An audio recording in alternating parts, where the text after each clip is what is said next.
Hey, how's it going? Commander64 here, hope you're all doing well. Back in April, I bought a really cheap USB Nintendo Entertainment style control pad. And this was really cheap, it cost me about £2 on eBay. For you guys watching in the States, that's just over $2.50. And as you can see, I switched the camera on. I was planning to do an unboxing type video, but it really wasn't that good, so I pushed it to one side. But I'm back with the controller now. So if you're thinking about getting one of these dirt cheap USB Nintendo clone pads, stick around because I'm going to have a proper look at it now, how it looks, how it feels and how it plays.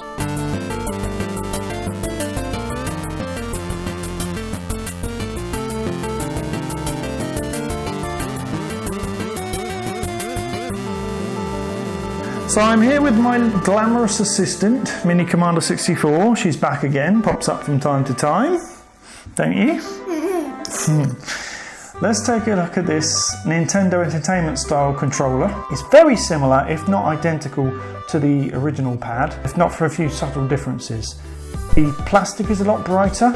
The original controller was a lot more grey. This is pretty much white. As it's not made by Nintendo, they've wisely not included the Nintendo logo at the top right.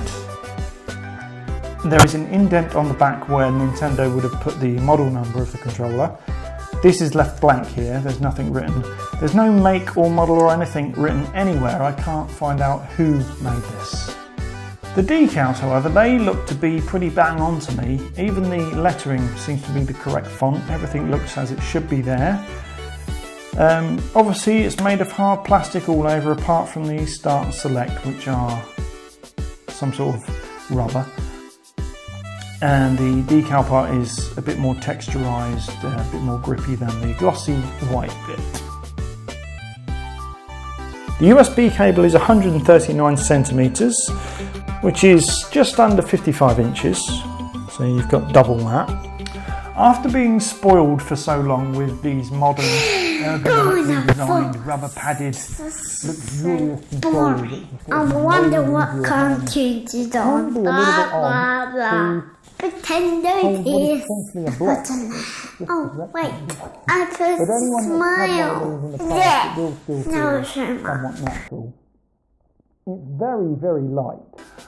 After being spoiled for so long with these modern, ergonomically designed, rubber-padded, luxurious controllers that just mould into your hand, it can feel a little bit odd holding what is essentially just a block. It's a rectangle.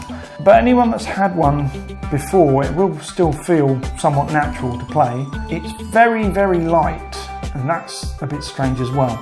It's only 54 grams. Now to put that into comparison, this Xbox 360 controller, thank you, is 220 grams. So there's a big weight difference there. If you're used to having something weighty in your hands, this is like holding nothing. It's like a feather.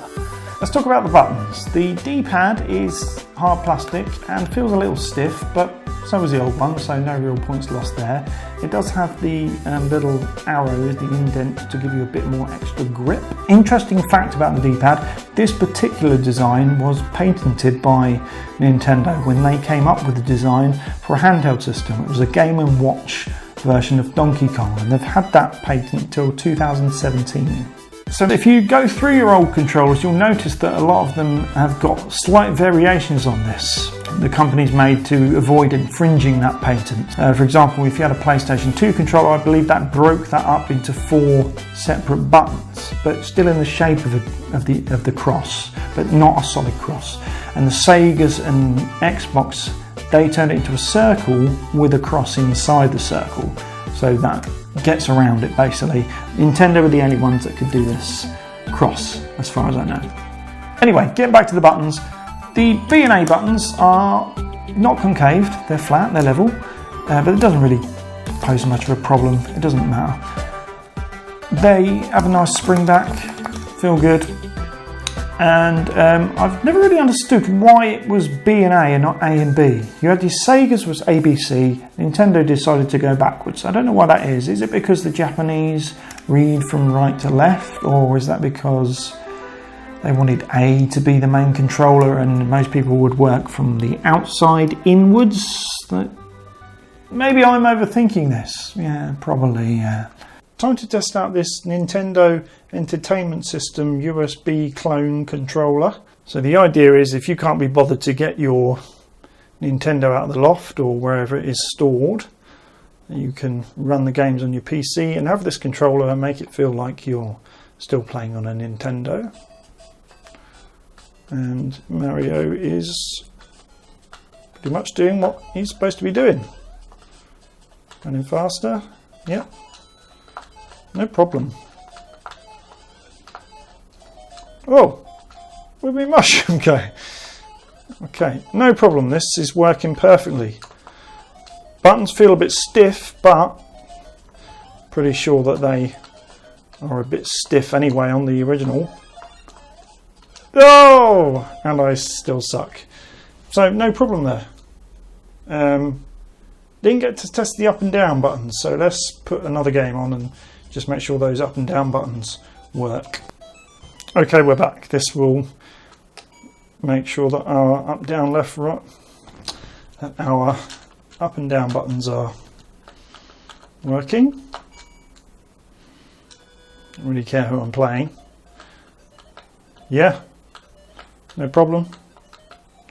Doing exactly what it should be doing. I love Gauntlet.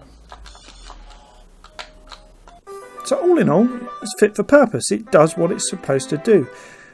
I've had no issues with it. It looks like a NES pad, it feels like a NES pad. There are some minor differences, but for £2 you can't go wrong. So thanks for watching the video. I hope you enjoyed it. Please let me know in the comments down below what you thought, what you'd like to see, what you liked, what you didn't like, etc, etc, etc. Pop me some likes. If you haven't subscribed already and you like retro gaming or Elite Dangerous style gaming, I recommend you do so. Anything you can do to support the channel, I really appreciate. I really, really do. There's no point in doing this if nobody wants to watch it. I am going to be doing some new gameplay video for the Commodore 64. I'm currently waiting for some better capture equipment that I can use for that, and possibly some other things I might have knocking around in the shed. In the loft. Wouldn't put it in the shed, no. Anyway, that's me, Commander 64 signing off.